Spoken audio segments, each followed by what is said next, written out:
முருங்கைக்காய் இருந்தால் இந்த மாதிரி ஒரு தடவை செஞ்சு பாருங்க. ரொம்பவும் சூப்பராக நான்வெஜ் டேஸ்ட்டில் ரொம்ப அருமையாக இருக்குங்க. இதுக்காக நான் ஒரு 1/4 கிலோ அளவு சின்ன வெங்காயம் எடுத்து தோல் உரித்து வச்சுருக்கிறேங்க. 4 பெரிய வெங்காயம் பொடி பொடியாக கட் பண்ணி வச்சுருக்கேன். 2 தக்காளி பழம் எடுத்து வச்சுருக்கிறேங்க. இப்போ நம்ம உரித்து வச்ச தக்காளி பழத்தை ஒரு கடாயில் நல்லா வதக்கிக்கலாம். இது வதங்கினதையும் நம்ம தேவையான மசாலாவை சேர்த்திக்கலாங்க. இதுக்கு நான் மட்டன் மசாலா தாங்க சேர்த்துக்கிறேன். இது ஹோம்மேடு மசாலா 4 ஸ்பூன் சேர்த்திக்கிறேன். நீங்கள் சிக்கன் மசாலா இருந்தால் கூட சேர்த்திக்கலாம். இது அப்படியே இருக்கட்டும். ஆறுந்து மிக்சியில் அரைச்சிக்கலாம்.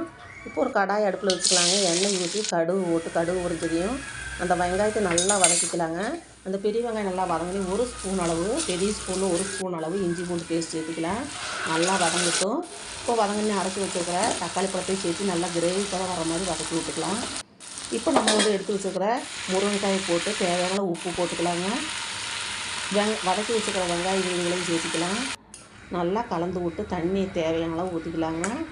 உப்பையும் போட்டுக்கலாங்க தேவையான அளவு.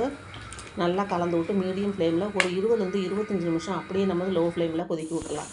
20லேருந்து 25 நிமிஷம் ஆனால் இந்த மாதிரி தண்ணியெல்லாம் நல்லா சுண்டி கிரேவி பார்த்துக்கு வந்துடும். ரொம்பவும் சூப்பராக இருக்கும் இந்த கிரேவி. இது இட்லி, தோசை, சப்பாத்தி, பூரி, சாதம் எல்லாத்துக்கும் ரொம்ப அருமையாக இருக்கும். நீங்களும் ஒரு தடவை இந்த மாதிரி ட்ரை பண்ணி பாருங்கள். இந்த வீடியோ உங்களுக்கு பிடிச்சிருந்தால் லைக் பண்ணி ஷேர் பண்ணி நம்ம சேனலுக்கு மறக்காமல் சப்ஸ்கிரைப் பண்ணுங்கள். நன்றி, வணக்கம்.